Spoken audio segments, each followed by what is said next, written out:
వెరీలాగ్లో blocking and non blocking statements తర్వాత timing controls ఉంటాయండి. Okay, ఈ టైమింగ్ కంట్రోల్స్ వచ్చి two types, delay based and event based. Simple, మనం ఒక ప్రోగ్రామ్ రాస్తున్నాం, మనం ప్రీవియస్గా చూసినవే దీంట్లో కూడా వస్తాయి. బ్లాకింగ్ అండ్ నాన్ బ్లాకింగ్ ఏవైతే ఉన్నాయో అవే వస్తాయి. ఫర్ ఎగ్జాంపుల్, ఒక ఎక్స్ప్రెషన్ జరుగుతుంది, సెవెరల్ స్టేట్మెంట్స్ ఇస్తున్నప్పుడు నేను ఏం చేస్తున్నాను అంటే సింపుల్గా ఒక స్టేట్మెంట్ దగ్గర #10 a = b + c ఈ ఎక్స్ప్రెషన్ రాస్తే ఏం జరుగుతుందంటే ఒక ప్రోగ్రామ్ రన్ అవుతా ఉంటుంది. ఎప్పుడైతే ఈ స్టెప్కి వచ్చిందో ఒక 10 seconds or 10 minutes or 10 nanoseconds wait చేసి a = b + c చేస్తుందండి. ఓకేనా, ఇక్కడ నేనేం చేస్తున్నా, ఒక డిలే క్రియేట్ చేస్తాను. ఓకేనా, సో టైమింగ్ కంట్రోల్స్లో టూ టైప్స్ అన్నాను, ఒకటి డిలే బేస్డ్, రెండు ఈవెంట్ బేస్డ్.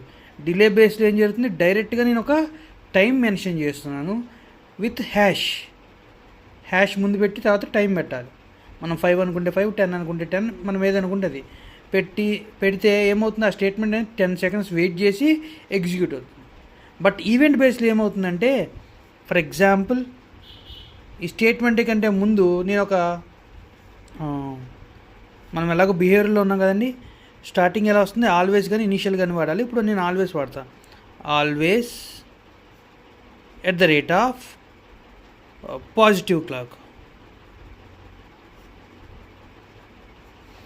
ఓకేనా, ఇప్పుడు నేనేం చెప్తున్నాను, ఎప్పుడైతే పాజిటివ్ క్లాక్ వస్తుందో వచ్చిన తర్వాత రిమైనింగ్ స్టేట్మెంట్స్ అన్నీ ఎగ్జిక్యూట్ చేయని చెప్తున్నాను. ఓకేనా, సో దీనికి వేరియేషన్ ఏంటి, ఇక్కడ నేను ఒక స్టేట్మెంట్ యొక్క టైంని కంట్రోల్ చేస్తున్నాను. ప్రోగ్రాంలో ఒక స్టేట్మెంట్ యొక్క టైంని కంట్రోల్ చేస్తున్నాను.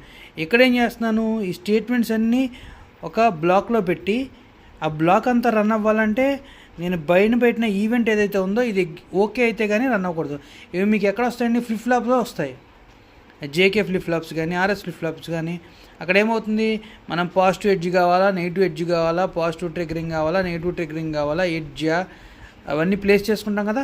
సో అట్లా కన్సిడర్ చేసుకోవాలి. సో ఈవెంట్ బేస్ అంటే ఏమవుతుందండి, పర్టికులర్గా ఒక ఈవెంట్ని మనం సెట్ చేయాలి.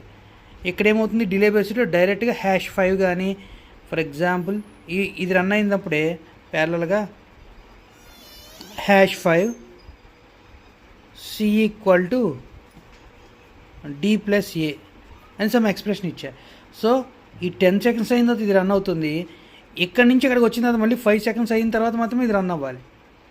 ఓకేనా, సో ఇట్లా నేను డిలేస్ని క్రియేట్ చేయొచ్చు, టైంని కంట్రోల్ చేయొచ్చు. ప్రోగ్రాంలో డైరెక్ట్గా కంట్రోల్ చేస్తే డిలే బేస్ వస్తుంది, లేదు పర్టికులర్ ఈవెంట్ కన్సిడర్ చేస్తే ఇట్లా ఆల్వేస్ పాజిటివ్ క్లాక్ కానీ, నెగిటివ్ క్లాక్ కానీ, లేకపోతే ఆల్వేస్ రీసెట్ అని చెప్పి స్టార్ట్ చేసామనుకోండి, లోపల స్టేట్మెంట్స్ ఏం పెట్టుకోవచ్చు, రీసెట్ అయితే అన్నీ ఫ్లిప్ ఫ్లాప్స్ = 0 పెట్టుకుంటాం.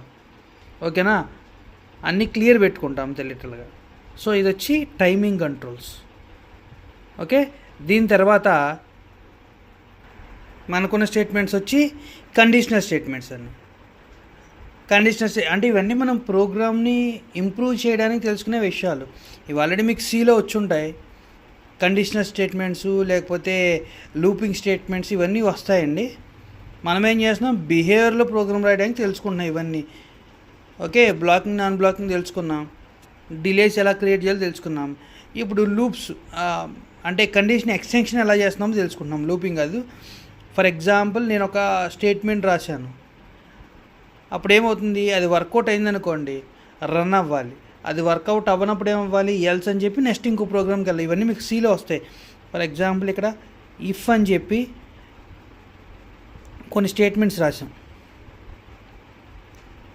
బ్రాకెట్ పెట్టి. సో ఇఫ్ ఈ కండిషన్ ఎగ్జిక్యూట్ అయితే లోపల స్టేట్మెంట్స్ అన్నీ రన్ అవ్వాలి. లేదా ఇన్ కేస్ ఈ కండిషన్ దీనికి యాక్సెప్ట్ చేయకపోతే ఏమవుతుంది, ఎల్స్ అని చెప్పి ఇక్కడున్న కండిషన్స్ అనేవి రన్ అవుతాయి. ఇది జనరల్గా మీకు జరిగేదే ఇఫ్ ఎల్స్లో, ఇవి మీరు సి ప్రోగ్రామింగ్లో చూస్తారు. ఓకేనా, అట్లా కాకుండా ఇఫ్ ఎల్స్ ఉందండి, ఇక్కడ ఏం జరుగుతుంది, ఇఫ్ కండిషన్లో కొన్ని స్టేట్మెంట్స్ రన్ అవుతాయి.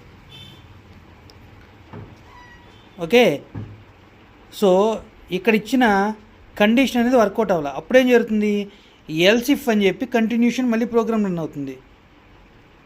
అంటే సేమ్ ఇఫ్ ఎల్స్ లాగే ఇక్కడ ఏం జరుగుతుంది, ఇఫ్ ఎల్స్ ఇఫ్ అనే దాంతో ఒక కండిషన్ వచ్చి మళ్ళీ స్టేట్మెంట్స్ రన్ అవుతాయి.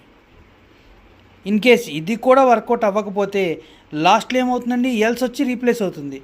నెక్స్ట్ ఎల్స్ అని చెప్పి స్టేట్మెంట్స్.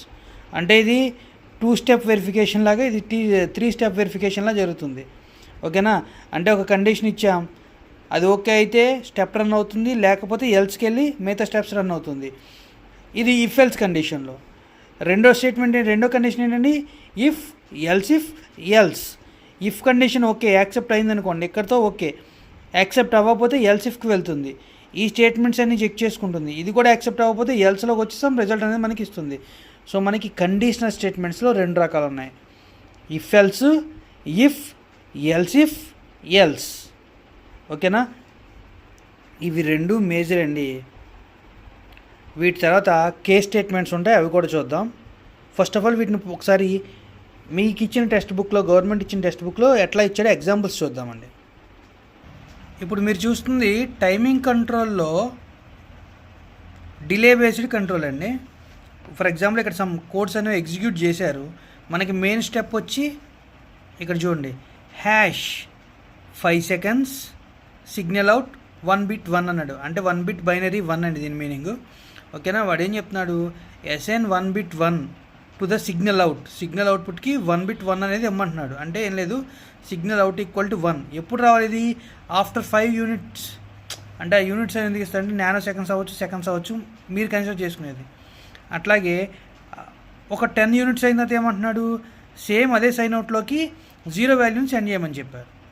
సో ఇది ఒక simple example for delay time. చెప్పే కదా, సమ్ నెంబర్ ఉంటుంది. అట్లా కాదు, నేను ఈవెంట్ బేస్తో రన్ చేద్దాం అనుకున్నా.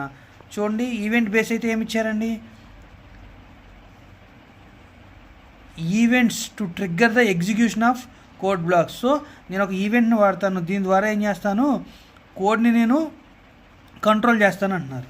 దీని యొక్క సింటాక్స్ వచ్చి always at the rate of event, begin end మధ్యలో కోడ్ ఉంటుంది. ఓకే, ఇది వచ్చి ఈవెంట్ బేస్ అండి. ఇక్కడ చూడండి, always at the rate of positive clock or positive edge reset అన్నారు. ఎప్పుడైతే పాజిటివ్ క్లాక్ వస్తుందో అక్కడి నుంచి రిమైనింగ్ ప్రోగ్రామ్ అంతా కంటిన్యూ అవుతుంది. సో దీన్ని ఈవెంట్ బేస్ అంటారు. అట్లాగే కండిషనల్ స్టేట్మెంట్స్ చూద్దాం.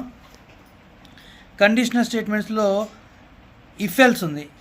సో ఇఫ్ కండిషన్, ఇఫ్ తర్వాత ఒక కండిషన్ ఇస్తాం, ఇది యాక్సెప్ట్ అయితే మధ్యలో ఉన్న కోడ్ రన్ అవుతుంది, లేదా ఎల్స్కి వచ్చి రిమైనింగ్ కండిషన్ అనేది రన్ అవుతుంది. ఇదిగోండి, ఇఫ్ ఎల్స్ ఇది సెకండ్ స్టేట్మెంట్ అండి, లేకపోతే సెకండ్ కండిషన్ అనుకోవచ్చు. ఏం చెప్పాను, ఇఫ్ దగ్గర ఒక కండిషన్ ఇస్తాం, ఇది ఓకే అనుకుంటే మధ్యలో ఉన్న స్టేట్మెంట్స్ రన్ అవుతుంది, అది కాని పక్షంలో రెండో కండిషన్కి వస్తుంది, అది రన్ చేస్తుంది. సేమ్ ఇఫ్ ఎల్స్ లాగే. బట్ రెండింటికి డిఫరెన్స్ ఏంటి, ఇది 3 steps అన్నా కదా, లాస్ట్లో ఎల్స్ కండిషన్ కూడా యాక్సెప్ట్ అవుతుంది. ఓకేనా, ఇది 3 steps జరుగుతుంది.